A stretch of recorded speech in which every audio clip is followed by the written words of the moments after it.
We've been powering the American road since before it was paved. Our first breakthrough in motor oil was introducing it. And we've been reinventing it ever since. From the world's first high-mileage oil to the world's first synthetic blend. There are those who change with the times, and those who drive them. Valvoline, the original motor oil. Hawk Performance packs 100 years of friction dynamics into every product. Backed by Carlisle Brake and Friction, the world's premier innovator of industrial brake and friction components, Hawk leverages R&D tools and motorsports experience to deliver uncompromising performance on the street. There's no reason to settle for less. Choose pads that are race-proven and street legal. Find the Hawk Performance brake dealer near you at hawkperformance.com.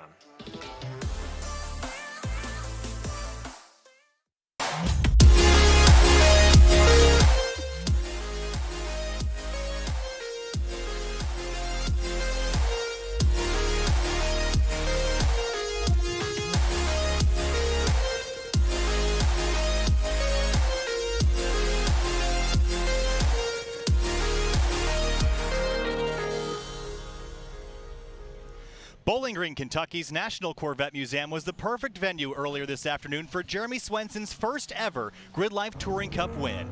His thundering C5 Corvette beat Andy Smedgard in a last lap dash to the stripe. And while it may have looked at home in Victory Circle, with GLTC's field inversion format, we flipped the top 13 drivers from race 3, and we're turning them loose for one final race this afternoon. I'm Kyle Heyer with DJ Alessandrini at GRIDLIFE Grand Circuit at NCM Motorsports Park. Welcome back, DJ. One more race this weekend, 15 minutes on the board. Yeah, it's going to be a lot of fun. And speaking of flip, Kyle. Oh, man. Oh, and Jabay lives the other day. It's showing up a little glare on the camera there. Oh, but man. That's amazing. Huge shout out to Ed for ordering this all the way from China. Apparently it's a triple XL, but it fits me. It so. fits you great. Looks amazing, DJ. Well, thanks, DJ, for doing that. But we got a race on our hands here. 15 minutes about to happen for our last race of the weekend. We had a little bit of dramas late in the going. The race was split basically in 2 short segments because of a full course caution. And unfortunately for Scott Robertson, DJ, his day is done. That car is not completely destroyed, but it's not in a shape to drive. So unfortunately for Scott, it'll be the end of his weekend. Hopefully we can figure out how to get that car home because he drives it to events. But really feeling for Scott and Wes and Scott Bowling, all the drivers involved in that collision earlier this afternoon. All drivers are okay. Cars looking a little bit worse for wear, though. Yeah, the drivers are okay. That's the important part. But unfortunately, just a cascading event of incidents led to 3 pretty damaged cars. So I'm sure we'll see those cars again in the future, but I don't think we'll see them again for this weekend. Yeah, that's unfortunate. But we've got one more race left this weekend. We've had 3 so far. Now, in race 4, we always invert a random number of drivers between 4 and 20 for our final race of the weekend. The invert chosen by Renee Hines, 13. So Austin Hurdle will sit on pole alongside Jeremy Boysen on row number 1. Andrew Rains, Rob Manicherry, row number 2, DJ. Todd Cayley, Emil Tab, row 3. Then Luke McGrew and Tom O'Gorman starts in row number 4. John Allen, Erica Till, row 5. Row 6, Aaron Lichty, Andy Smedgard, and our race 3 race winner of Jeremy Swenson starts all the way back in 13th. Do you think he can climb forward on those street tires? He might run out of pace by the time he's getting to some of the more heavy hitters in the front. I mean, we've already seen that Jeremy has shown the pace to be, running at the front, obviously. I'm curious. I mean, we know Catil and O'Gorman are just really good at cutting through the traffic. We know Andy's aggressive. Lichty kind of takes it a little easy in the inverts. He's very out for his own self-preservation. I'm curious how the dynamic's going to play out in the front. Like, you have Austin Hurdle, that's a high horsepower heavy car, so that's going to race very well here. He's going to be tough to get past. Jeremy Boysen, it's a front wheel drive RSX, but with no aero, so it's also going to be fast in a straight line. It will be hard to get past. Andrew Rains has professional racing experience. His car is very torquey, not as fast as the other cars in the corners, but from what I'm hearing from the other drivers, he's extremely tough to get by. He places his cars in all the wrong spots for his competitors, all the right spots for him, and he will purposely back you up and to take advantage of the strengths of his car. He is definitely going to be the cork in the bottle here. I talked to Andrew Rains before. He goes, yeah, I would love to not have to do that. I just need to get a little faster. And so hopefully he'll turn up the wick here a little bit in the last couple moments of the weekend. But Andrew Rains, again, professional racing experience in the 1997 BMW M3. He will start in row number 2. But I think you're right. I think he'll be a little bit of the cork in the bottle there. And Austin Hurdle and Jeremy Boysen will be able to, I think, in the opening laps, drive away. My question starts is, Rob Manicherry's been really quiet all weekend. He's had some diff issues. Todd Cayley in the 161. I'm looking at that as a driver I think might be able to get past some of these drivers and get up towards the front, at least before McGrew, O'Gorman, Allen, and Catil can start to break into the top. All right, so who wins?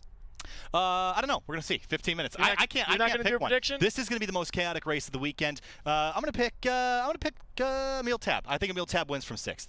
I think Tom's going to do it. All right, Tom O'Gorman in a brand new car built by ASM was untested and had a couple issues to start the weekend. He gained 11 spots in race number 3. If he does that again, he'll finish -3rd. So hopefully he'll have a really good round. Here we go. Lined up 35 cars side by side, all the way down the front straightaway here at NCM Motorsports Park for GRIDLIFE Grand Circuit. Race number 4, the final one of the weekend, about to turn loose. Austin Hurdle in his 2nd ever GRIDLIFE Touring Cup event. Time to go racing. Green flag flies, and we're racing for the final time this weekend. Andrew Rains out of line as we run down to turn 1. Yeah, he already popped out. Probably more for defense against Todd Cayley until he figured out exactly what was happening. Jeremy Boysen, nice start. As we come out of turn 1B, cars back across the curbing. Double wide, Tom O'Gorman right in the back of Cayley now as they run down to turn 3. Here he comes 3 wide. That's a tight move. Backs out of it. That was really sketchy. I think backed out. I think he opened himself up for attack from Eric Catil on the outside. Eric Catil's going to have a lot more radius. He has overlap on Tom. Eric has been very gutsy in turn 5 all week, and we're going to see if that comes into play. And for 2nd place, Andrew Rains attacking now Jeremy Boysen on the run-up to turn number 5. This is where that incident was earlier today. Side by side, fender to fender for P2 as Hurdle tries to drive away. Yeah, any positions Rains can grab right now is just a car in between him and the rest of the competitors. Tomo through Todd Cayley and Catil. They're 3 wide for a moment at the exit of turn 6. He's going to slot his way into 7th or 6th, I think. Now looking for 5th. Look at Emil Tab up the inside of Boysen. That's for 3rd place. He's going to get that tiny little Miata. Big bobble by Rains. He slides out of the way. 2 cars get by and make it 3. O'Gorman comes through the middle. Rains really on the back foot there. He's going to lose probably 5 positions as everybody's pouncing on him. Man. That was really tight between Cayley and Rains. They might have had a little bit of a fender rub there as we head through the tight and twisties now. O'Gorman's up to 3rd. That's an unbelievable climb back from 8th Boysen place. really out of shape. He's gonna hold a lot of people up in deception. On the run down the back straightaway now, heading towards 15 and 16, the fastest part of the racetrack. Speeds climbing into the triple digits. Tom O'Gorman in the Falken tired S2000. Here he comes to the back of the Emil Tab number 14 machine for 2nd. It's a battle for P2.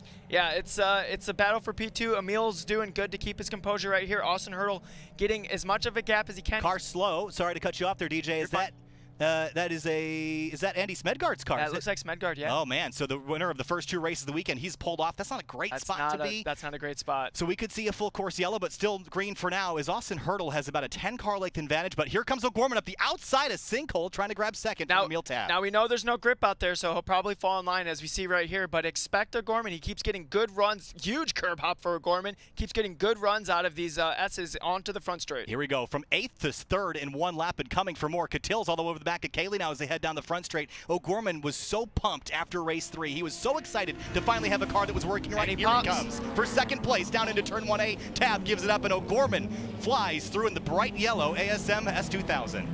Yeah, O'Gorman finds himself into second. Now it's time to go get Austin Hurdle. But you know what? Even with all that fighting, he runs basically the same lap time as Hurdle, and Hurdle was in clean air.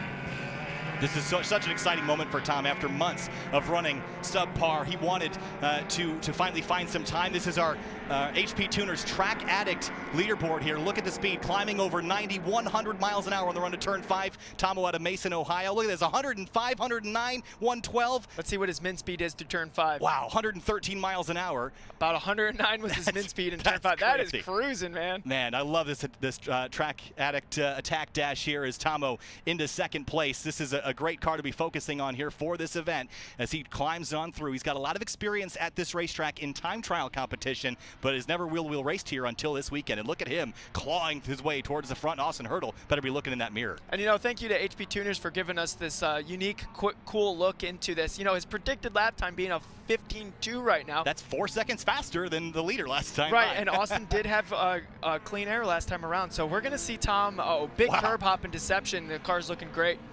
We're going to see Tom on the back of Austin Hurdle by the end of this lap. Absolutely fantastic stuff from HP Tuners. Big thanks to them. We're hoping to increase this more in the future here as we head down towards turn 15. That gap is closing. 6 car lengths now, 5, maybe 4 on the run to turn 15. Tom O'Gorman is coming to the front. Has he ever won a GLTC race?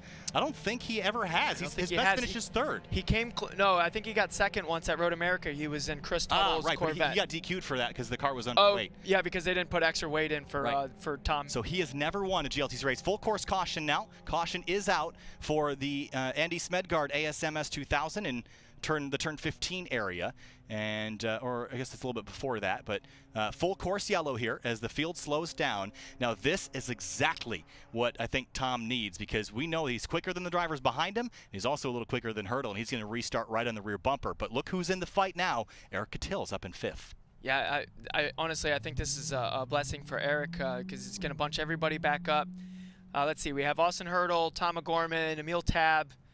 Who's sitting in 4th? Oh, Rob Manicherry. Yep. He's had a quiet weekend so far. Yeah, he's been dealing with his diff. Yeah, his differential has got some sort of weird issue where he's wheel spinning on corner exits. So basically, he doesn't have a diff. Right, so he's been struggling to keep that car underneath him, and he's doing real well considering this should be a pretty quick cleanup here. This should be a pretty quick tow to get Andy off the racetrack, and feel bad for him. He's had 2 wins this weekend and a 2nd, so his point situation is going to be real interesting, given that drivers like Emil Tab and Todd Cayley and other guys have been real consistent this weekend. I'm curious to see how the points are going to shuffle if Andy's car doesn't get refired. If he gets a goose egg there.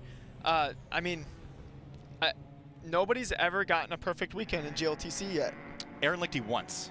Did he? What weekend? I think it was Road America 2 years ago. We're going to fact check this. I feel like I said that no one had ever done it before. Then Aaron messaged me last year and said that it happened once. Okay, if Aaron messaged you, I feel like Aaron would remember if he did that or not. Yeah, probably. And speaking of Aaron Lichty, where is he? He's still in 11th, which is, again, you mentioned how conservative he is. He's such a calculated driver. Every moment of a race is a chess match to him, and he is not going to make a move if he doesn't know that it's the right move to make. But I mean, that's a testament to why his cars survived 20 years of wheel-to-wheel racing. We were joking earlier that car's older than me as a race car, but there's Andy Smedgaard's car. Again, this is a relatively new build, and it was mighty fast. It was definitely fast. Yeah, so he's going to get it put up on the rollback here, and we should get a couple minutes worth of racing left here at the end. Austin Hurdle is at every lap so far. Again, this is only his 2nd event weekend in GRIDLIFE Touring Cup, the first COTA a few months ago. And Austin set this car up a little bit differently, anticipating this to be a bit tighter, twistier track. He pulled some weight out. He pulled some power out to hopefully lighten the car up to be a bit more nimble around here. It's been on the bottom half of the top 10. He's finishing the teens a little bit this weekend. I don't think it's exactly where he wants it to be, but track position is king, and he's leading the race. Yeah, track position is king, and power's king on passing in this track. He definitely has the car that should race better, but I don't think that necessarily matters when you have Tom O'Gorman behind you. It's going to be real tough. Again, for those, I mean, a lot of people in the GRIDLIFE community know of Tom. And, of course, for those that don't know, for those that are new to GRIDLIFE, Tom O'Gorman comes from the grassroots racing level. He worked his way in and put together a crowdfunding campaign to start his pro racing career. In his first ever event, he finished third and then ended up going on to win 2 championships in Pirelli World Challenge. Then went on to race in IMSA for a couple of years for 2 different teams, and won 2 races for each. He was picked up by Honda. He was a Honda factory driver. He's been racing Hondas his entire life. Still races Hondas, and yeah, he's just a talent. And really, it's awesome that we get to have somebody of Tom's caliber in GLTC. And the thing to remember is that at a race team, you have a lot of luxuries that you don't get at the grassroots level. I mean, Tom he's definitely been learning that. He's been learning. He's had to learn. He's been working on his car himself with the help of ASM, with the help of Auto Assets in Columbus, Ohio. They've been helping him put this car together, and it's had a hard life. It's really struggled for reliability, and now with Andy Smedgaard's help, that car is really fast. This is the fastest I've ever seen this car, honestly. And it's also, at least so far, this race and the previous race been mighty reliable too. Right. So Tom told me that was his first race he's finished in 8 months, and that includes all sorts of series that he races in. He's just been plagued with reliability issues no matter what he's driving. He hasn't finished a race in 8 months. Race 3 was the first race he's been able to finish for a very, very long time, and he was just so happy about just finishing that race. Absolutely pumped, as we should get the green flag next time by. I don't see a reason why we couldn't. There's just a single car cleanup for Andy Smedgaard's car. The yellow flag still displayed at the starter stand here. So we'll go one more time around. Looks like it, and I think we're going to get what's a pace lap around here, 4 minutes or so. So we're not going to get a ton of racing left by the end of probably this. like 2 laps. Yeah, hopefully about 2 laps worth of racing, and that's not going to be a lot of time to get things done. And those that are a bit deeper in the field, Luke McGrew, John Allen running his first GRIDLIFE Touring Cup weekend. He's buried down there in 9th spot. That's an upward climb for John Allen. We know that he's good enough to go forward, and I think he's got the opportunity to do that, but it's going to have to be real fast. You're not going to get a lot of time to think about your decisions. You just have to do it and hope it sticks. Yeah, I mean, he's already gained 1 spot. The inversion is that's a tricky thing. I don't know how many other series, especially in the United States, that do inverted races for just at least not successfully usually. Yeah, just to give their competitors just something kind of. I think somebody I saw it in a chat. I forget which chat it was, so sorry I can't quote the person, but they said, "Wow, 13 car invert, that's spicy." And that's exactly how I would describe it. And it's a testament to the GLTC field that we can invert 13 cars. We can go, wow, that's spicy. Actually, I think that was me that said it was spicy. Was it you? Well, someone else might have said it first. But here's the thing: is that in GLTC we can invert 13 cars and we can get them all through turn 1, and that's really the magical part of a series like this. Is everyone at the front trusts each other to keep their cars on course, keep them going the right direction, and I love that about this series. And up in the front, this is the most competitive grassroots racing you're going to find in North America, evidenced by 2 pro drivers in the top 10 right now, and a handful of others with various racing experience and time attack experience from all different kinds of competition here in North America. Yeah, just all coming together with GLTC. All right, the lights are out on the pace car, and if this is anything like iRacing, that means it's going in this lap. It is like iRacing. I think iRacing is like real life. Yeah, that's what it is. So the pace car got the lights shut off here. That means we should get, I'm going to guess we're going to get 2 laps left here. I'm not even look at the timer. I just think that I know Scott Giles and Renee Hines are going to make sure that we get at least 2 laps worth of racing instead of just turning them loose for 1. I think we'll get 2. Might go a little over time here, but Tom O'Gorman right behind Austin Hurdle. Neither of the top 2 have ever won a GLTC race. Emil Tab has, Rob Manicherry has, Eric Catil's won 15, Todd Cayley has, Andrew Raines has not. So there's a bunch of drivers in the top 10 that are looking for their first win, and I think one of the front 2 is going to get it. But don't count out Emil Tab in 3rd. I'll bet you. Could be the wild card. I told you, P6 to first. I told you he might be the guy. We'll bet lunch on it. No, well, he already had lunch, and I didn't expect Tomo to go forward that quick. So I'm thinking I might have made the wrong decision. I mean, Catil's not out of it yet either. So it's really anybody in the top 5's game right now. Sure is. Looking down the rest of the order, Jeremy Swenson, who won the race 3 earlier this afternoon. He's right now scored in 10th, and this is also going to play into his hand. A short sprint, those tires are going to hang on. I think he'll be good these next couple laps. I'm not sure how far forward he can go, just because the guys in front of him are really, really strong, but I think he will go forward rather than backward. Yeah, just in my experience of racing against John Allen, he's a tough cookie to crack. He's tough to get around. Do you crack a cookie? Or are you a chewy cookie guy? Crunchy cookie. Oh man, I can't respect you. After that. Crispy cookie. Oh boy. Not crunchy. Crunchy, that sounds like an old cookie. Old cookie. It's got to be crispy. Got to be crispy. Down towards turn 15. Austin Hurdle, new driver. Nerves? You've won one GLTC race. How was it? I mean, you were out front by a fairly significant margin. What was going through your head, or was it all focused lizard brain? It was just focus. It was 100% just hit marks. Like, don't really. Honestly, maybe I should have been looking at my mirror more, but I hardly looked at my mirror. I was just focused on 100% hitting marks for the rest of the race. When does it hit you? Right when you cross the finish line. Yeah, and so we're going to have about probably 2 laps. It's a relief of stress, relief. I think we're going to have 2 first-time winners here in GLTC this weekend. And I can't wait to see their emotion later on camera. Remember that the first 2 races of the weekend were won by Andy Smedgard. He is the cause of our caution this afternoon. Just the car stopped. He has pulled off the course. We're ready to go racing. Expecting 2 laps worth of racing here. Austin Hurdle and Tom O'Gorman have never won a GLTC race before. Emil Tab has won several. Rob Minicheri's won a couple. And Eric Catil, sitting in behind, is the 2nd winningest driver ever in GRIDLIFE Touring Cup. He's been fighting gremlins all weekend long. Can he make him work? Here we go on the front straightaway at NCM Motorsports Park for GRIDLIFE Touring Cup race number 4, the final race of the weekend. Cars poking out, getting a little cheeky. Watching the stewards there in the flag stand. Cars poking out left and right, trying to see the flag. Trying to see the flag, and they're going to wait. There it is, green flag back in the air in race 4 of GLTC. Emil have a great job. Yeah, Emil gets a great start there. Eric Catil on attack, even got a better start, going to be the bottleneck in that first section there. But Tomo is clear of the three behind him as they battle for 3rd place, and the front 2 are free and clear, but Eric Catil is coming fast. Yeah, we have the 2 people who haven't won a race being chased down by 3 savages behind them who have won. Tom has overlap though. He almost had him, but that V6 in that 370Z pulling that car forward. Tomo's car is going to be a little bit better in the Titan twisties. We're about to get to it right now. 4 car lengths between them. 3 car lengths now as they close into the braking zone. Just a tap on the brakes there, then hard on the binders, down a couple gears, and Tomo's right there. Half a car length here on the attack dash. You see 100 miles an hour heading into turn 6. Ooh, Hurdle's wide. Here they go, side by side for the race lead. Tom O'Gorman takes it away down the hill. So Tom O'Gorman taking the lead. That's going to mean that Eric Catil's going to have to make quick work of Austin Hurdle.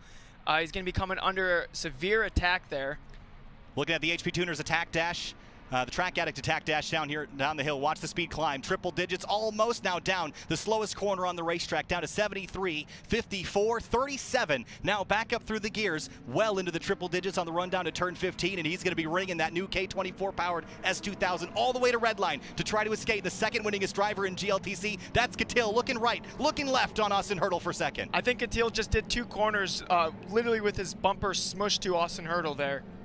Now into turn 15. Tom O'Gorman will likely have one more lap. Look at this massive scramble behind him. There's about 12 cars on top of each other there. They're all 2 wide, and they're a couple rows deep. It looks like they're about to start a race. Hurdle's slow. Hurdle's off pace down there in turn 15, so an issue for him maybe. He gets the car. Looks like it's back up to pace perhaps, but a stumble there out of the 34 car. Now through sinkhole. They're going to drop a couple stories here into the bottom of turn number 20, and Tom O'Gorman has a friend, but now a foe. Eric Catil behind him on the climb up the hill. Tom wants to see that white flag real fast.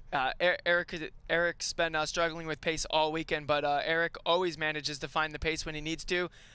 I hope Eric gets to Tom because I want to see Eric Catil and Tom battle bad. Oh, here's the white flag. There is no better battle than racing your buddy. White flag one more time around the 3.2 miles here at NCM Motorsports Park for Tom O'Gorman. His best finish, a 3rd at Road America in the wet last October.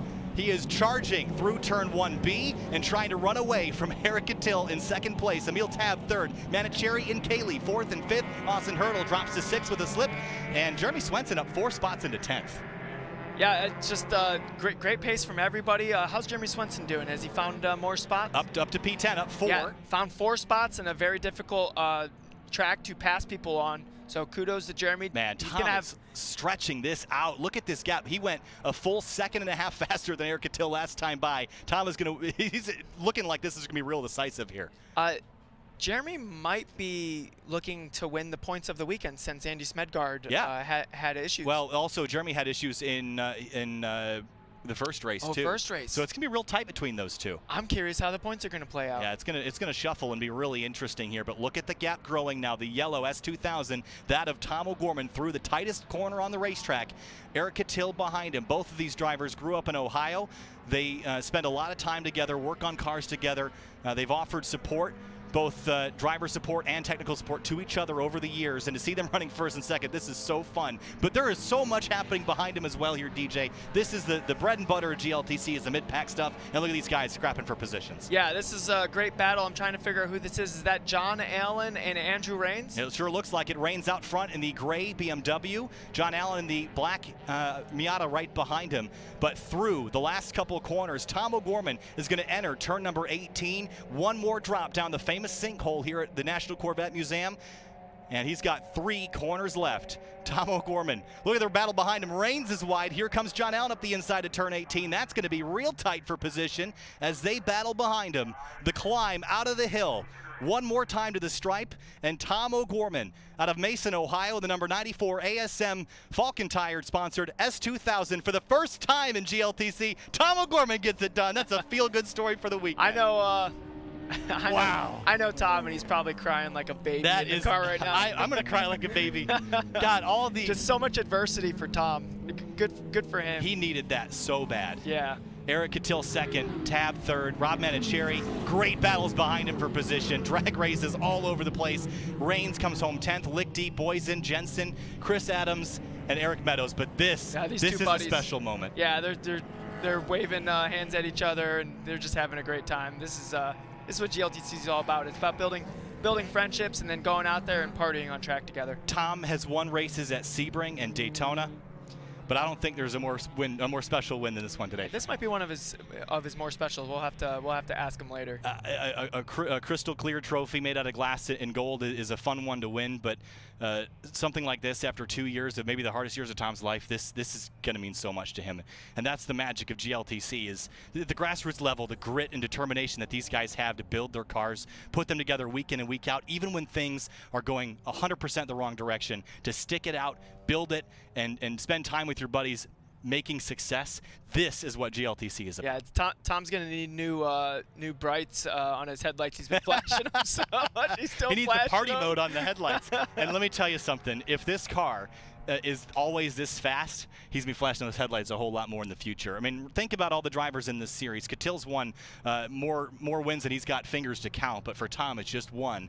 And this one is just the start of many in this driver's GLTC career. Yeah, this is an exciting duo, just like between all the top drivers in the class.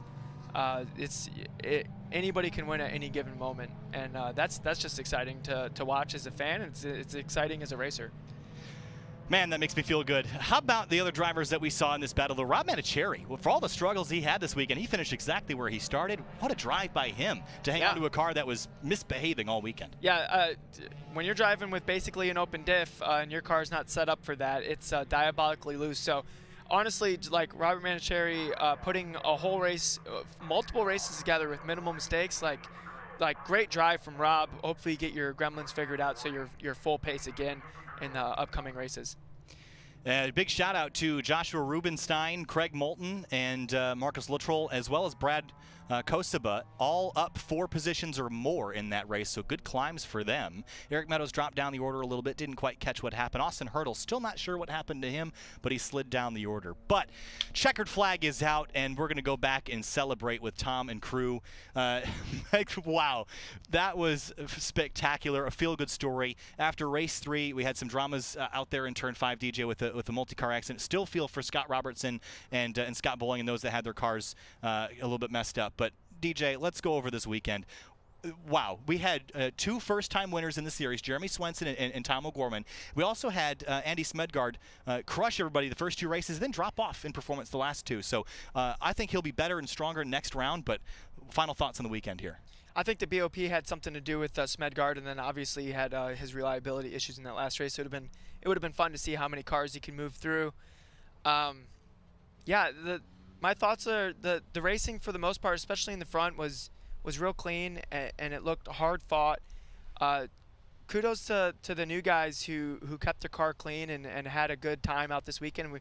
We hope to see hope to see you guys again, like specifically John Allen, who's some of the other new guys? We had Wes Penn's been with us before, right? Yeah, Eric Jensen is with us the first time this weekend, and that's really exciting. But we're going to wrap things up here, DJ. That's it for the GRIDLIFE Touring Cup here this weekend. Our next event will be, at least broadcast event, will be on spring kickoff in the month of June, the first weekend of June. Be GRIDLIFE spring kickoff at Gingerman Raceway. We'll have another GLTC weekend there for you as well. We want to wish a big thank you to all the partners and sponsors that make this happen. Of course, FCP Euro with the FCP Euro Race HQ, the coolest place I've been able to sit on stream before. So this is a cool little area, and I hope we get to have it again. 100%. It's nice and cozy. Thank you for the tent. The sun doesn't like my skin, so thank you. All right, thank you so much, everybody. Thanks for watching GRIDLIFE Touring Cup from NCM Motorsports Park. Big thanks to our sponsors, FCP Euro. Every part you buy is guaranteed for life. Falken Tires, competition-proven performance. MOMO, the official safety partner of GRIDLIFE. Hawk Brakes, race-proven, street-legal. And Valvoline. Valvoline VR1, available at Advanced Auto Parts stores.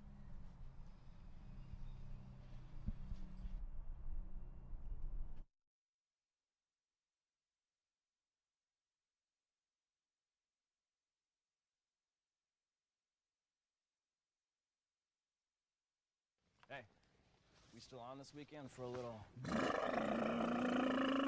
know it. I'm in desperate need of some. What about you, Jim? No, my sister's getting the wedding. She's getting married, so. When adventure calls, make sure you're ready to answer. Stable 360 ethanol treatment is specifically formulated for year-round use, so your engines will be ready when you are. Ready, willing, stable. The next generation of auto detailing is here, where simplicity meets performance. 303 Graphene Nanospray Coating. Get a year of protection from a powerful graphene oxide formula. A formula that sends water flying off surfaces, keeping water spots at bay. Go beyond wax, beyond ceramic. Graphene Nanospray Coating from 303. The Falken Azenas RT660 is the enthusiast choice for ultra-high performance. Engineered for predictable handling and stability, the RT660 provides maximum traction both on and off the track. Your competitive edge has arrived with the Falken Azenas RT660.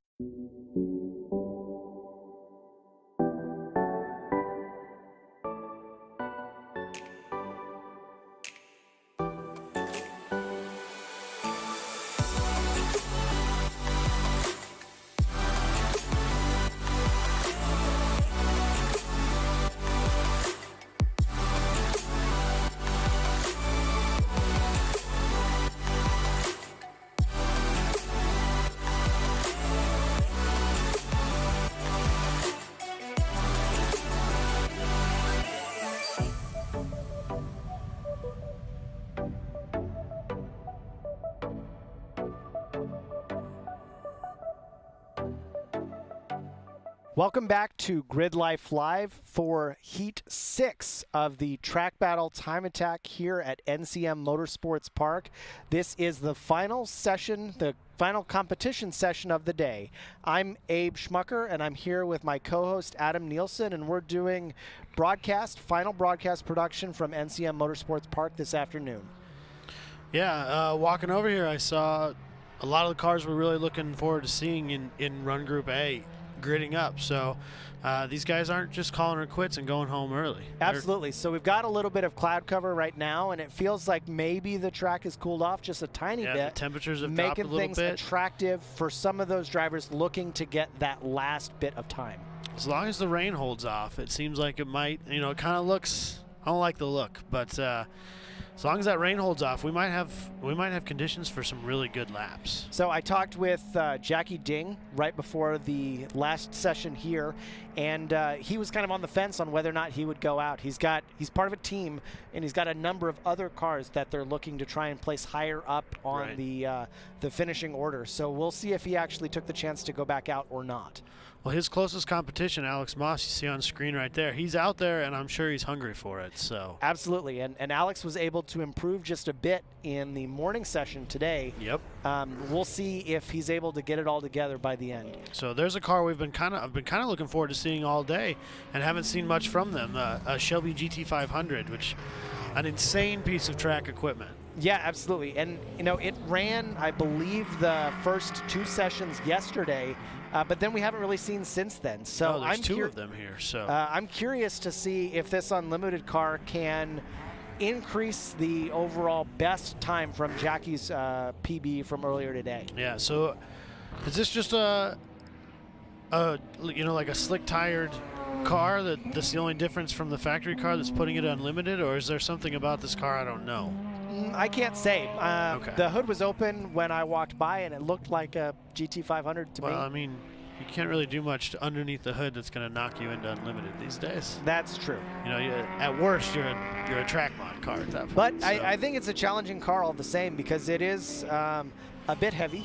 Yes, and absolutely. As an unlimited car, a lot of times you see those cars try and dip as much weight as absolutely possible, with many cars in the 2,500 or less pounds. I think guys like Jackie Ding have proven that just because you have a heavy car doesn't mean you can't lay down some serious lap times. As long as you have all the horsepower. Right, and modern electronics and modern aero are surprisingly good at helping those. Absolutely. So I got confirmation from track manager Matt Busby that he's on Hoosiers and Aero, otherwise stockish. Okay, there you go. Still a very impressive time out of a car that's mostly stock. Yeah, what a wild looking thing. So we see cars now on their hot lap. We don't see Jimmy Rauch out. I think he's probably calling it a day. Fair enough.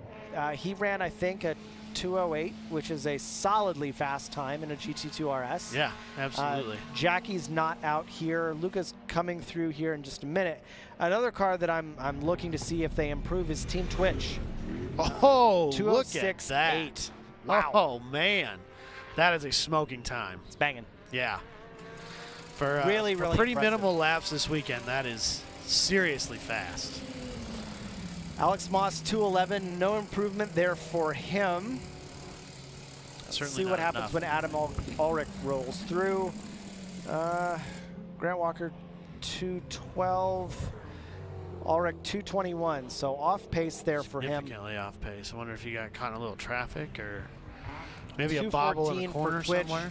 Twitch needs about another second to set a personal best. Right, but that's still deep in there.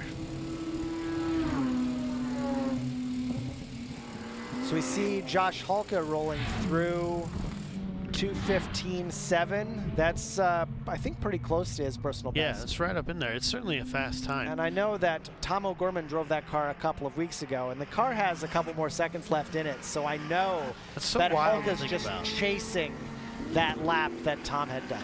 It's so wild to think that. I mean, a 2:15 is nothing to shake a stick at in a street class time attack car, and the fact that he was able to get a few seconds out of it is insane to me. Yeah, and you know what? Looking at all these cars in the street class, it's, I think, even more impressive that the GLTC car qualifying time was about a 2:12. Yeah. And those cars are significantly down on horsepower by comparison, but they have Hoosiers, and the drivers tend to be very experienced behind I'll bet there's probably close to 1,000 pounds in weight difference between most of the front-running GLTC cars and Josh Halka's Subaru too. That's probably true. So, and that, I mean, yeah, he's up on power, but he's also up on weight, and he's down on tires. So, yep, you know, absolutely. it's a very different machine. It's to me really interesting to see how the different cars make speed so remarkably differently. Yeah. So Nick Kors on screen there, I think just ran a personal best 2:14.1, which is an excellent time for a forced induction 8th gen Civic Si. Yeah, that's super fast. So Ben Lynn is a name we haven't seen much this weekend. Got himself under that magical 220 number that we keep but talking still about. Not quite where he needs to be to really be putting the heat on Halka. So, but, you know, after having been out of the driver's seat for a bit of time in competition because of an engine failure last year, right. 2:18 is a good time for a first event. Absolutely. So Grant Walker just rolls through with a 212. Wow. Smoking fast. That car has been showing up in that kind of trim and look for the last few years, and Grant's been progressively faster in that car. Yeah, it really, speaks to driver development. Yeah, absolutely.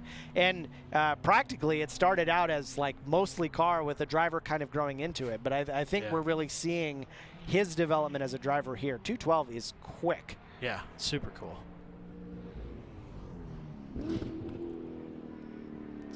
What other cars coming through here?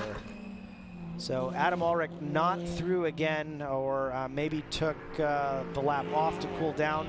Still with a 221, which is well off his personal best time from earlier today. Certain. Nick Gardner with a 214.596. That's in track mod trim, I believe. That's another GT500. Okay. And finally, Team Twitch with a 213.884. He's going to be ecstatic when he comes off track in that car. So what a fantastic time for a street class car. I had a second to look at that car, just real briefly, because I kind of wanted. I've seen the lightweight splitter, the BMW lightweight splitter that we had talked about in the last session, but I wanted to kind of have a peek at it again to kind of refresh my memory. What a crazy piece for a factory vehicle, right? What an insane thing. That build is, I think, is a performance benchmark for what you can do with like a thoughtful but not crazy setup. Yeah, absolutely. His car does not make all the horsepower. It's not incredibly sophisticated. It's no slouch in the horsepower department. I mean, it's an S54. It's good power though. In a lighter weight chassis, which is awesome. Right. But I think Brandon is fast in that car because he takes every chance he can get to drive it. Right. And he knows that when he jumps in and he turns the key, it's going to start up and not give him a headache. Right. And he just loves it. And I think you can drive faster in a car that you really, really love. Yeah, absolutely. So after the broadcast is over, I'm going to have to give him some personal congratulations because that is awesome. Go over there and tell him you're back for more scrutineering because he's clearly cheating with a time like that. Clearly. I mean, 213 in street class is awesome. Yeah, absolutely. I mean, that's got to be easily top 10 times overall. Probably. I mean, it's pretty close. Which is kind of insane. I knew that Brandon had a chance to be fast. I mean, the car was quick last year, right? And he's continued to drive it. But also, he and I talked about areas that he might have the ability to improve his pace, and we kind of looked at data a little bit, and we thought that maybe his opportunity in the brake zone was an area that he would have the most bang for the buck because he wasn't going to be able to easily add much horsepower. And so, like on the acceleration side, you can't do a lot. And if you're already at the limit of the tire and the aero, you're not going to get much grip in the corners. The only thing you can do is outbrake people. And so he did a big brake upgrade kit to get more confidence on the brake pedal, and it seems to have worked. So that Mazda there kind of bobbling through a corner and going a little off track, but he has managed a 214, which I believe is an improvement over his last session time, and which moved him into Group A to begin with. So that's pretty cool. So Alex Moss with a 211.308. That I think his best was a 210 from the last session. I can't remember for sure. Let's try and look that up. Let's see. We've got all of the power of the internet at our fingertips right here.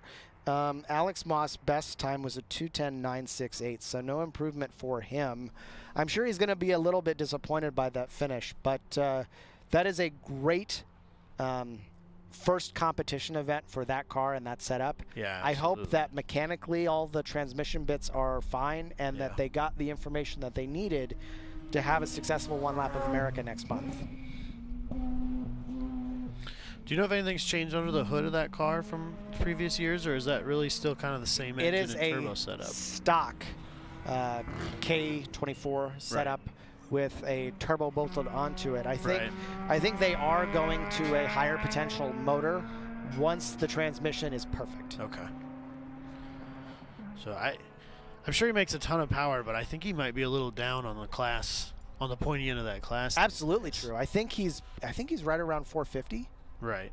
Whereas you know, guys like Sean and Jackie are farther up in there. Yeah, well above 500 at least. Right. So, and I think that Jackie is actually over 600, but the caveat to Jackie's performance is that he's probably also got the heaviest car at the pointy end of the class. Yep. And so, you know, for all the perks of a modern chassis, I think you have all the drawbacks as well. Everything's give and take. Absolutely true. And I think you've got drivers like Dewey, who has an older chassis Subaru, who is a regular competitor in street mod class in a chassis that's much lighter, but it's probably got a little bit lesser aerodynamic performance, and also mechanically you're pushing the car a lot harder than a newer car like this. So again, it's give and take. Absolutely. That was a car he sought out to build for this class specifically. So leaders for this session are Stephen Luca with a 2:06.8, which is an excellent, outstanding time from him in a car that's mostly stock. And then Alex Moss with a 2:11.308, followed by Grant Walker with a really impressive 2:12.617. And then congratulations, Team Twitch, 2:13.884. I'm sure he'll be ecstatic to see that. Absolutely. And as we kind of pull up the remainder of the top 10 times for the class, Nick Kors, I believe, with a personal best 2:14.1, Dallas Reed 2:14.4, Nick Gardner 2:14.5, Jacob Hunt 2:14.9, Josh Hulka 2:15.7, and then in number 10 spot, Ryan Dusick 2:16.5. Excellent, excellent run for all the drivers here. So it looks like we're nearing checker here. Probably a final lap at speed for Josh Hulka. Don't know if it was any improvement there. No, it looks like he was off pace just a bit. So drivers will be making their way around, and we'll send Group B out on track for their final attempts of the day. Excellent Group A. Yeah. Ryan Dusick's in that yellow Subaru. That is quite the historic car. Yeah, it's a Super Tycoon. Do you know more about it? So that was a car that ran in that Super Tycoon Endurance Championship in the earlier mid 2000s in Japan, and I think even won overall like the championship once or twice. And weird. Somehow ended up here through its affiliation with HPI Racing, which is an RC manufacturer. And has kind of traded hands a few times, and then he ended up with it at some point. So a super, super cool car just to see. He has a really long video of him just like going into that car and looking at all the little details and all the things that have changed and all the things that haven't changed. And it's a very interesting car to see. Because it was built at a professional level to be raced in an endurance championship. That's cool. So it's a very special car here in the United States.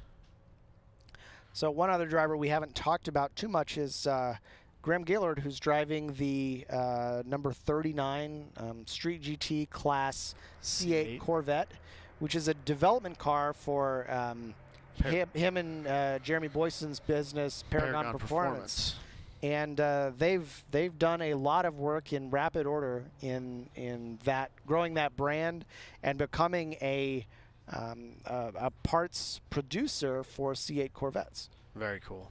And Graham won the Street Mod Championship back in 2017 and was absolutely like a level up in terms of what we were expecting from street modified performance cars. You could almost say he was kind of the one that started the insanity. Yeah, absolutely. That has become street mod. Because at the time in 2016, I drove with a car that actually does not look very different from what's on screen right here, in that it was an Evo 10 that had been upgraded suspension and power plant to make a decent amount of horsepower, I think in the mid 400s.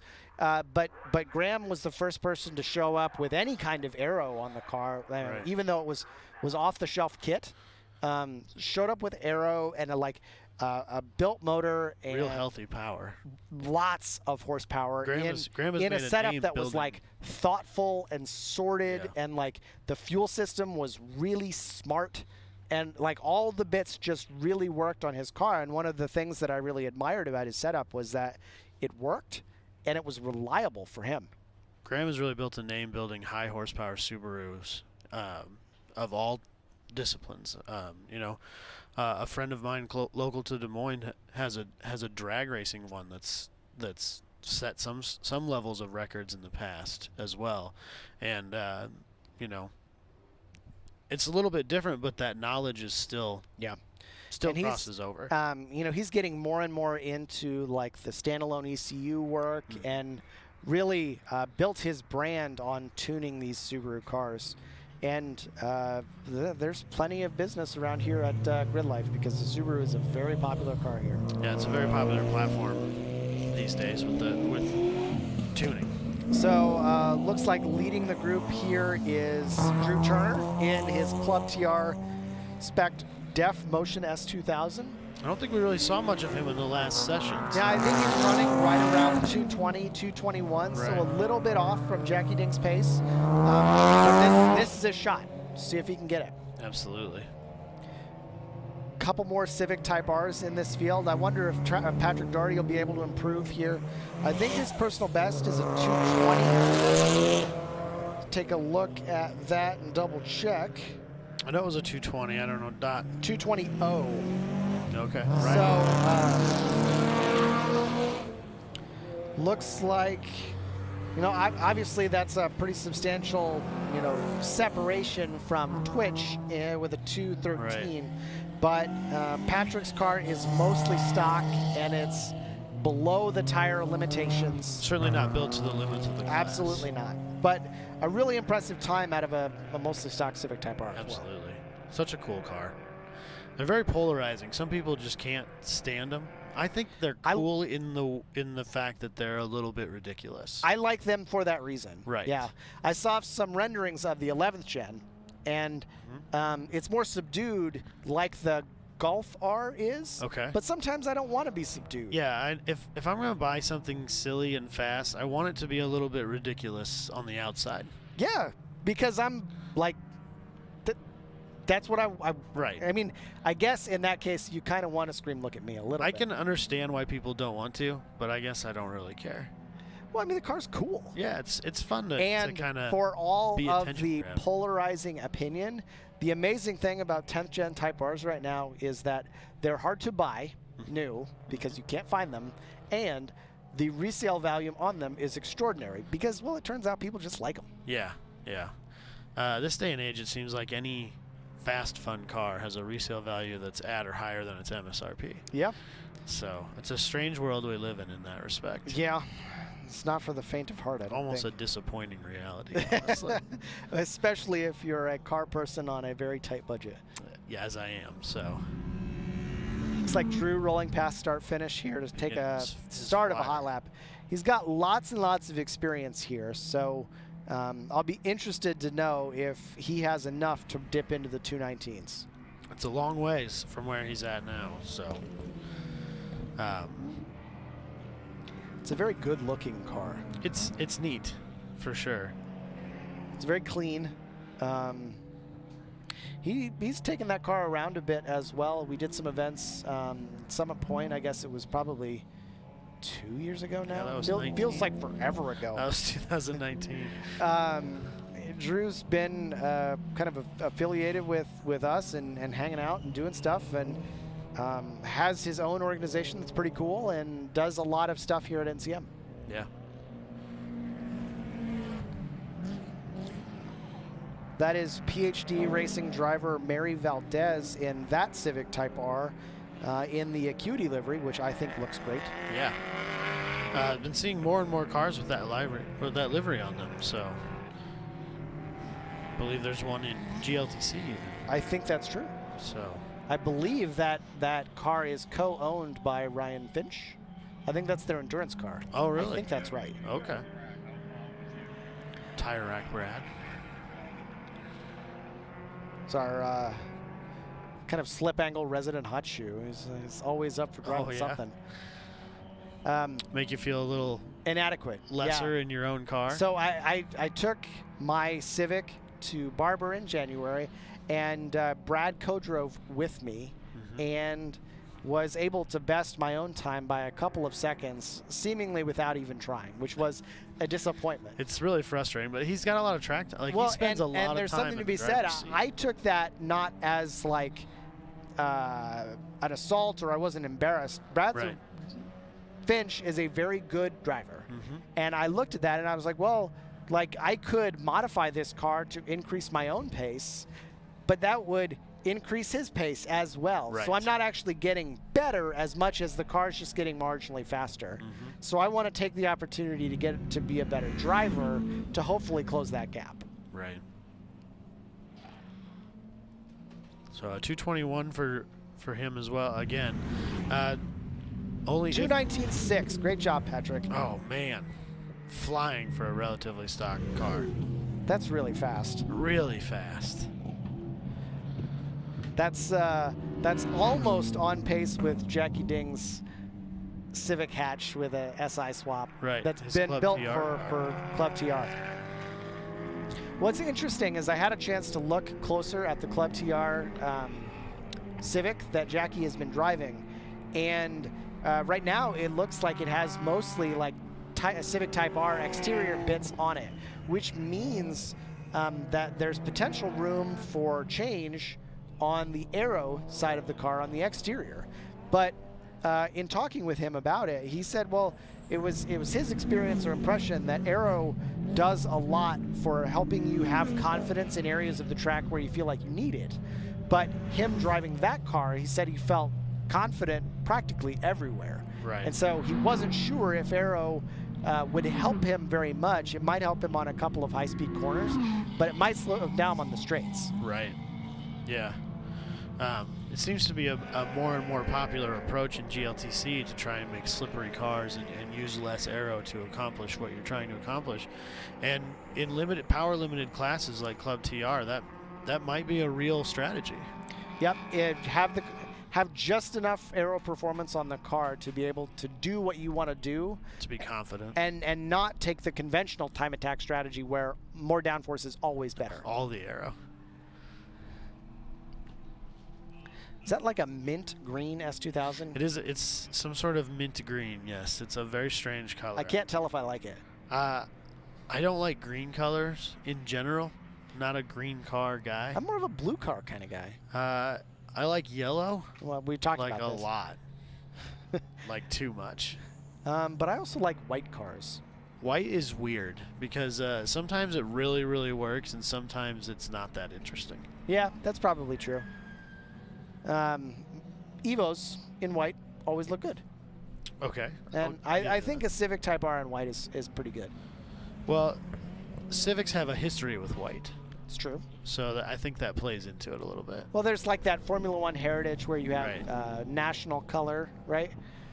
What other cars do I think are great in white? I really like the C8 in white because me it too. has enough black accents on it to offset it a little bit. Me as well. I like that.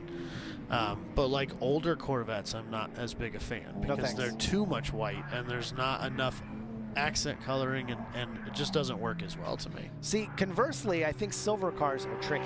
There are some, like, I think they're very neutral in, like, they're forgettable. I don't know. It's a very forgettable color. There's too many like pedestrian Honda Odysseys in silver for me to like silver sports cars. Sure. Sports cars should be a little in your face. Yeah. Even if they're tamed down cars like the Golf R. So it looks like Matt Williams with a 228. I don't think that's an improvement for him in the RX-7. I think his best was a 227 from before. Yeah, he was farther down than Actually, Drew Turner did improve, 219.5. That's gotta be close. 219, like, yeah, that puts him into that range. It's Ding. very close to Jackie Ding. Oh my. 219.1. So it looks like Drew, unless he improves, will settle for P2. But that's a fantastic improvement. It certainly puts him within a rock's throwing distance of being competitive. Well, absolutely. And I think it's probably going to be track dependent as well. Oh, absolutely. So Drew's car is kind of classic for the Club TR rule set. And it's driven well on a track that he knows. And I think it's right there. Do you know offhand what kind of power that Civic is making? 250-ish. Okay. I think they have put a splash of ethanol in it. I believe it's about an E30 blend now. Okay. With the tune adjusted for that. Right. I think it's excellent. So that's probably more power than the S2 is making. Probably, but it's probably also a bit heavier. Do you know, is that S2, is that still the F series motor in it? Yes, okay. I think so. Okay. So lots of variety in Club TR, excellent showing for the first event, and some of the really high-profile builds aren't even here yet. Yeah. I know that I talked with Ben Thorne in the paddock, who has a car. Other Ben of Gears and Gasoline. Who has a car that's been featured a lot recently on their YouTube channel. Yeah. And it is a well thought out, high profile shot at winning if it's driven well. I have some rule interpretation questions for that car that I don't know that I want to get into on the stream. I may have heard of these questions. But I have a few questions about that car. So who else is still on track and improving? 223 by Matt Williams is a big jump. Yeah, a big jump. I think he was in the 225s in previous sessions, so that's a huge jump. So that's pretty good. Yeah, absolutely. Grant Mullet with a 220. That's pretty high up in the thick of things in Street GT. But if you recall, he's not Street GT anymore because that car is... Wait. Nope, you're thinking of the other Mullet car. Ron, oh my. That's Ron. This is his son, Grant. So Street GT, yeah, that's a Street GT right car. there. And I think in the previous session, Graham Gaylord was only able to get down into the 221 range with the C8. So I believe that's pretty close to, if not, your Street GT leader. That could be true. Street GT, Doug Francis on the overall results from the, never mind. Doug Francis, car number 670 in Street GT, ran a 214.6. A 214. Oh lordy. That's quite a lot. I'm not sure how we missed that one before. Man, that is flying. And a car that I really enjoy as well, a 215.0, second place in Street GT, is Corvette Grand Sport. The C7 Grand Sport? It could be. The best C7, if that's what it is. Grand Sport's a good buy. So good. So the Z06, I think, has a little too many overheating issues to be a good track car. And honestly, probably too much power for most people. Yeah, too much. We talked about that earlier in the show. Yeah. You know, if you want a track day car, having that much power is not attractive. No, but the Grand Sports were really cool when they came out. Right? You get a kind of a basic, reliable power plant with some pretty neat aerodynamic performance. Yep. The factory dry sump, it's hard to argue with. Yep, good brakes, good tire. So Chong Lor, I think, did 222. That might be an improvement for him. A little bit off the pace for street class win. But let's see. 221.3 is his previous best. So a little bit off there, but still right there.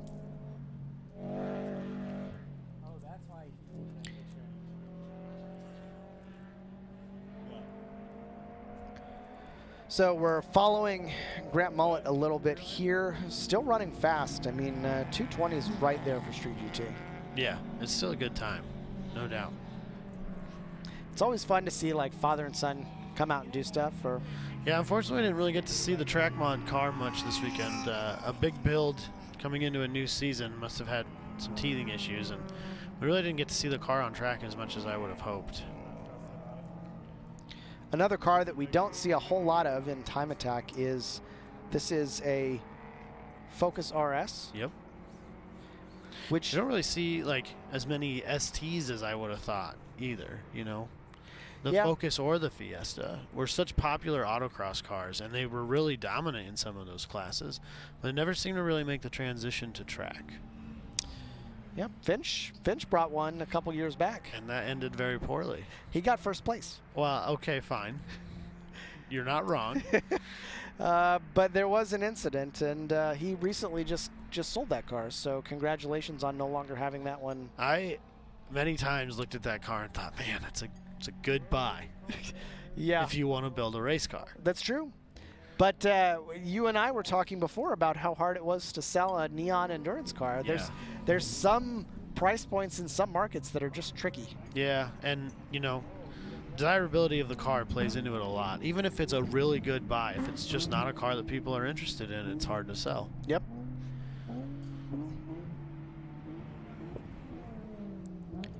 So checker flag here on Group B.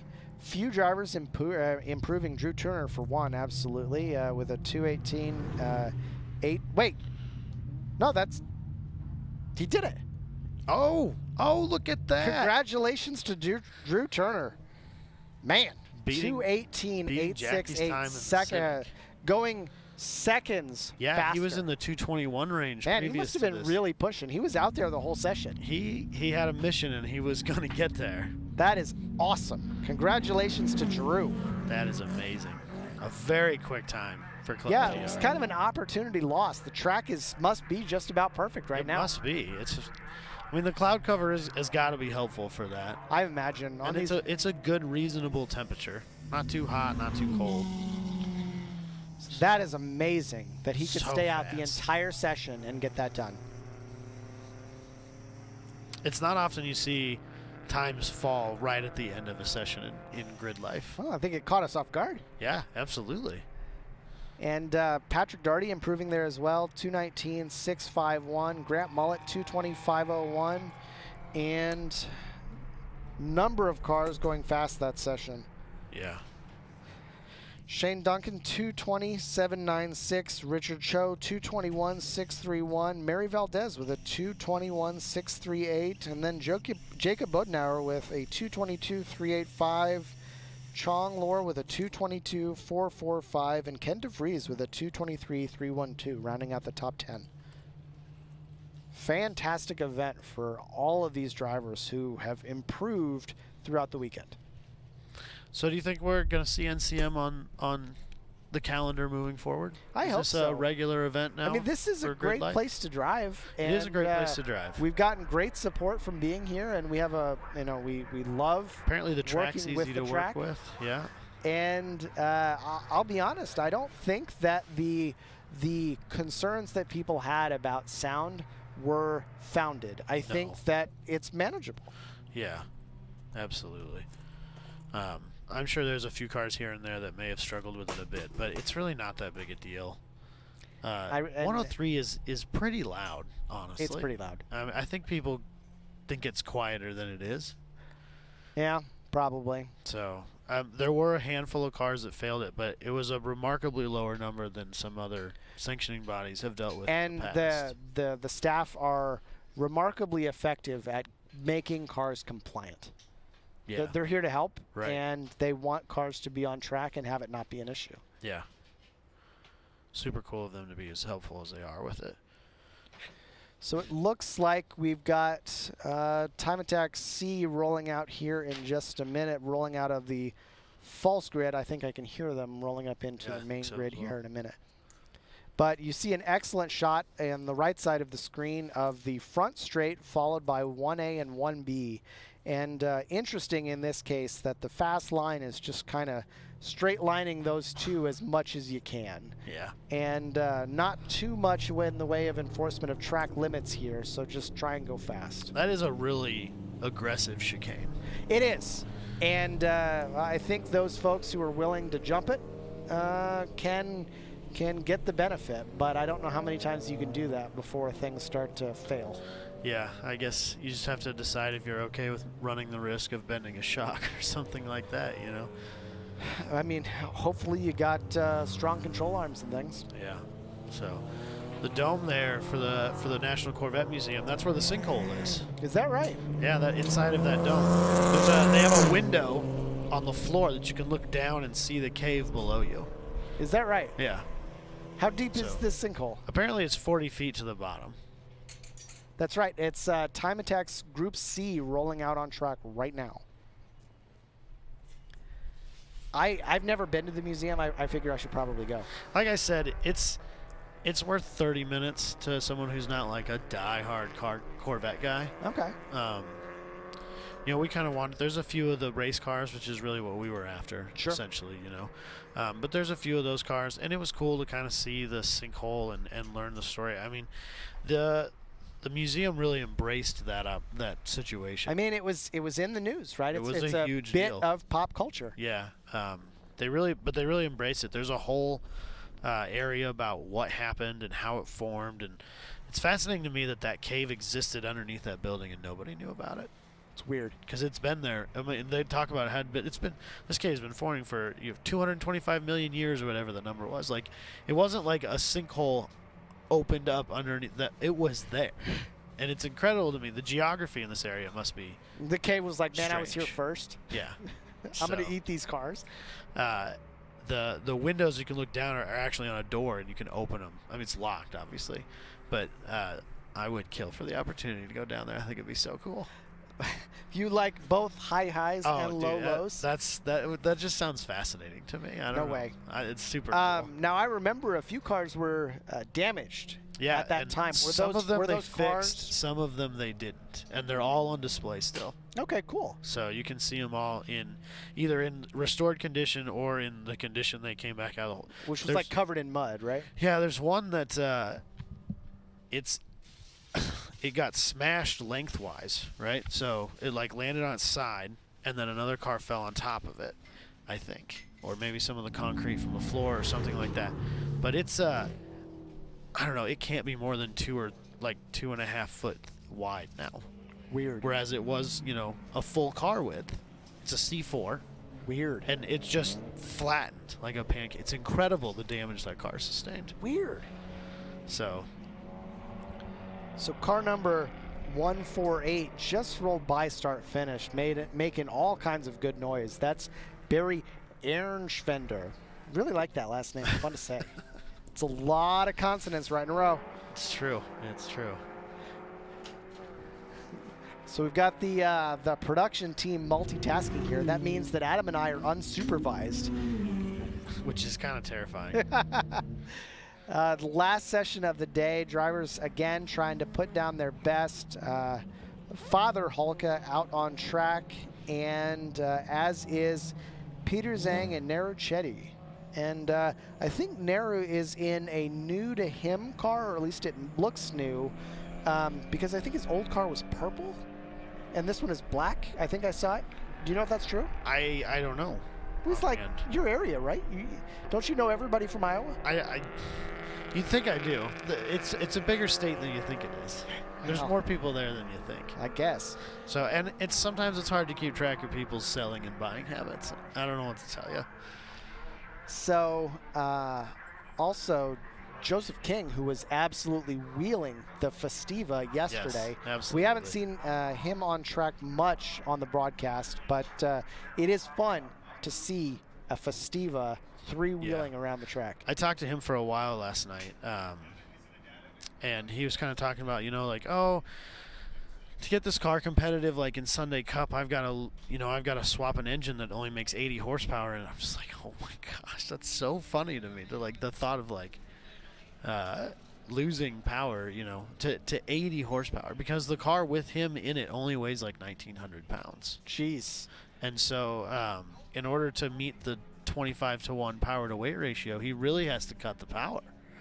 And that's, you know, just not something he's quite swallowed ready to that do. pill Yeah. to do yet. I guess the other option is to add some weight, but there's so hard to practical do in those limitations cars. for how much weight you can add and where you can add it's it. really difficult to do that in his car. I think that was one of the challenges with the 3rd gen or the most recent generation of Fit, is that they make so much horsepower that to make the car compliant by only adding weight was impossibly difficult because it was like 400 pounds. Oh, see, that crests a point where it's no longer safe. Yeah, that's like, I mean, you'd be better off putting 2 crash test dummies in the car. Right. That much weight, you know, is hard to bolt down and keep safely planted in the event of an accident. Absolutely true. So car number 139, Team Brap. That's another Sunday Cup competitor. Yeah. Love those cars. Let's see Matt Williams roll through here in just a minute. I believe that the Sunday Cup times are right around 2:38. Let's see. He just ran a 2:36. Matt did, so good for him. Moving That's right Matt along. Williams. Great. So it looked like he had an unofficial time, probably a transponder issue from the last session, 2:37.290. So able to improve still. 2:36 in his Fit is wheeling. Yeah, it's moving. And has able to gap his next nearest competitor, Michael Smith, by almost a couple of seconds now. That's incredible. Man, that Absolutely guy can incredible. drive. Yeah, that's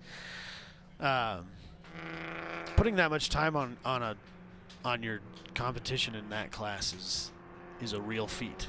Yeah, and it's so funny, right? Because this class, I don't want to say this class started as a gag, but like it exists. It kind of did. I mean, it kind of did, and like then Matt was like, "No, this sounds fun. I'm gonna do this." Yeah. But like, I'm gonna compete. And he brought a level of competition that we hadn't seen in Sunday Cup before. And now it's a thing where if you're trying to chase Matt's times, you have to drive the wheels off of one of those cars to be able to do it. Yeah. But then Matt will use it to take his kids to daycare on Monday. That's true. So. And I can tell you that a spec Fit with a straight pipe is the silliest sounding thing because it's even with that, it's not loud. You can hear it, kind of. And it's just this tiny engine, super reliable, easy to drive thing. Are those 1.6s? Is that what that I is? think that's right. Okay. I can tell you that you can't be more than 90 miles an hour on the back straight of genuine. Okay. Okay. Fair enough. We're not doing 140s in those. It's a Definitely not. It's a different spot. So I think that's Tom Hulka, 226.1. I wonder if that's an improvement for him. Let's see. Tom Hulka's personal best from the last is 227.8.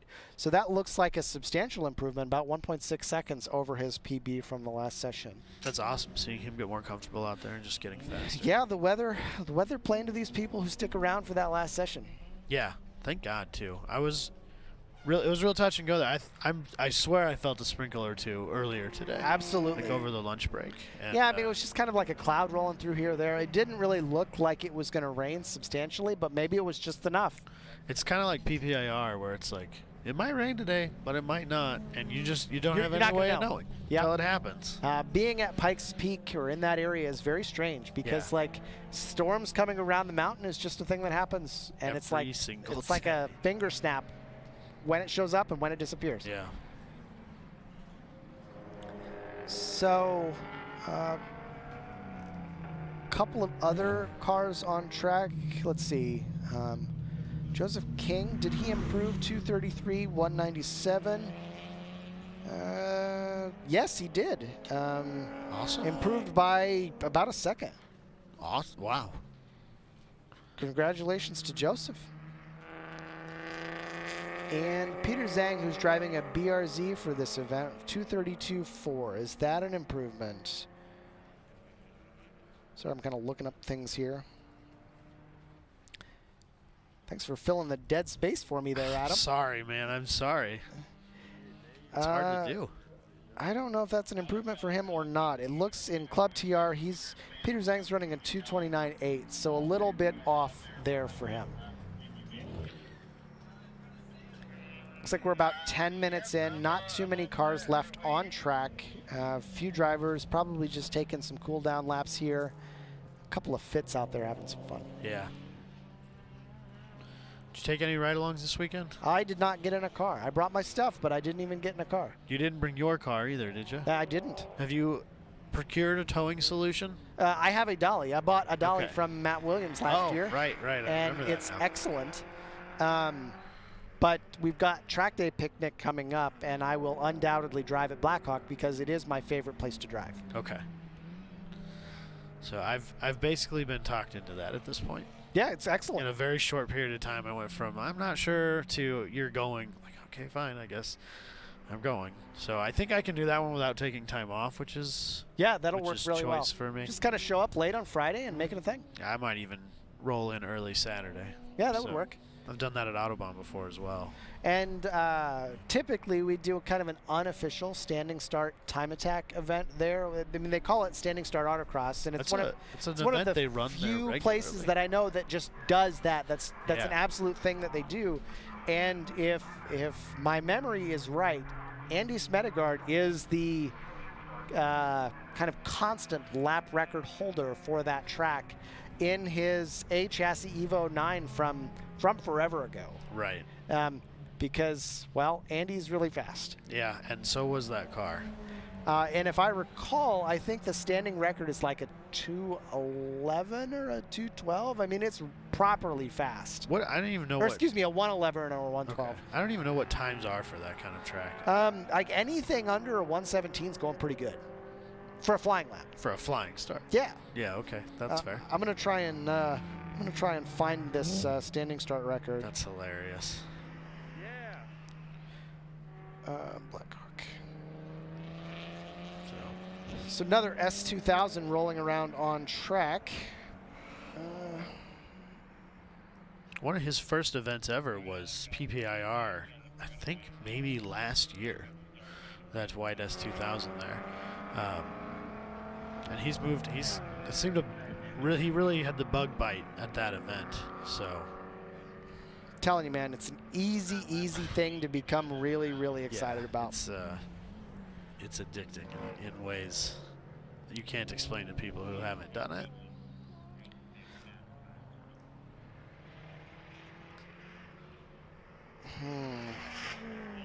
Well, according to the internet, that may not be true. Oh. I mean, if this were true, 107, that's very fast. That's very fast. That's some sort of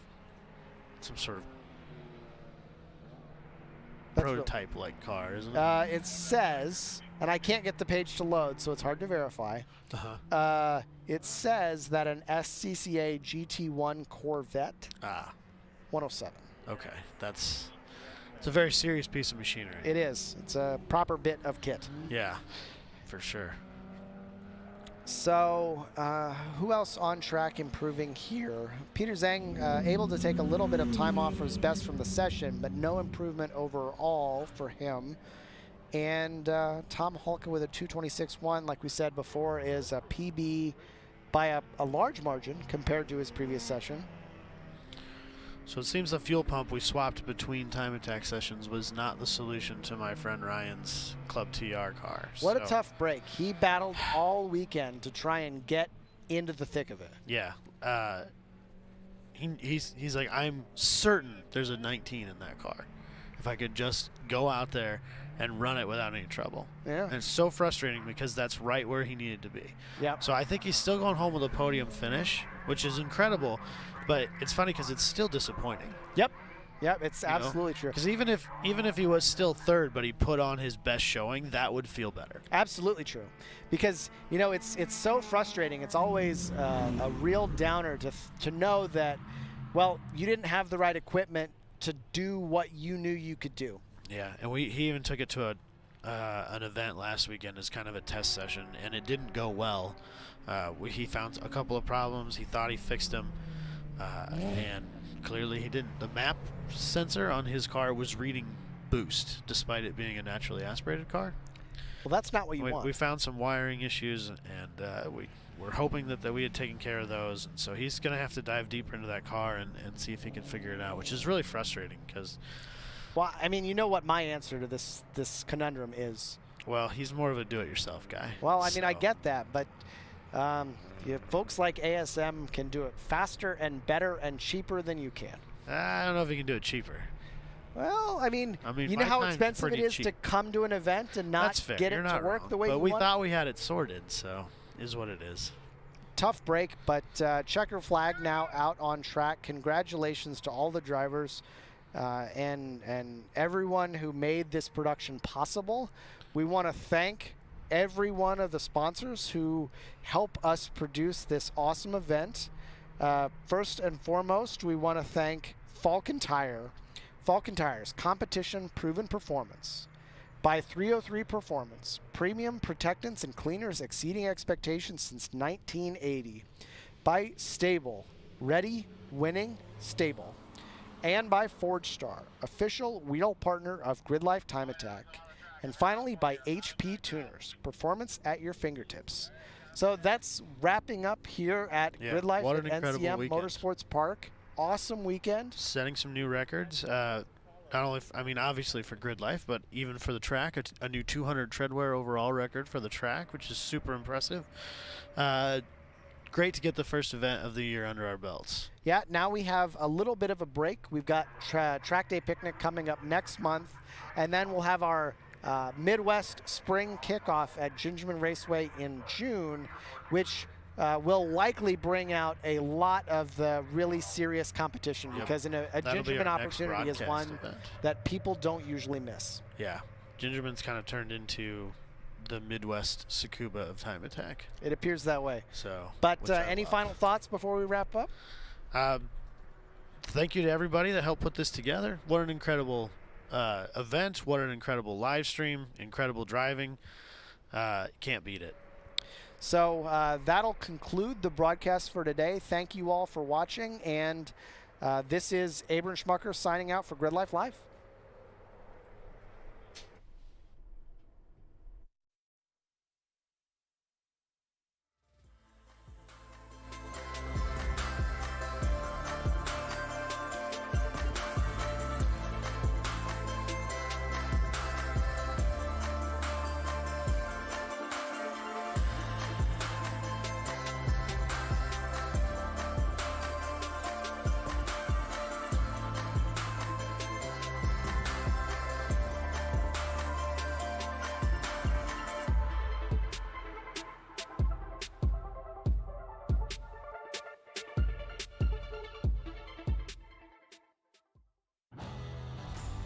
We've been powering the American road since before it was paved. Our first breakthrough in motor oil was introducing it. And we've been reinventing it ever since. From the world's first high-mileage oil to the world's first synthetic blend. There are those who change with the times, and those who drive them. Valvoline, the original motor oil. Here at FCP Euro, we take pride in the fact that each and every one of your orders is picked, packaged, and shipped by a fellow car enthusiast. We understand that you need the right parts and need them fast to complete that next project or get your daily driver back on the road. Take John, our quality assurance specialist. He's normally found in the distribution center quality checking your orders, but he's also often found out on track in his Audi TT RS, putting parts that we sell to the test, such as upgraded track pads and suspension components. John understands how important it is for you to trust the quality of your parts, whether at the limit or just simply going to the grocery store. If you want to learn more about us, head to fcpeuro.com.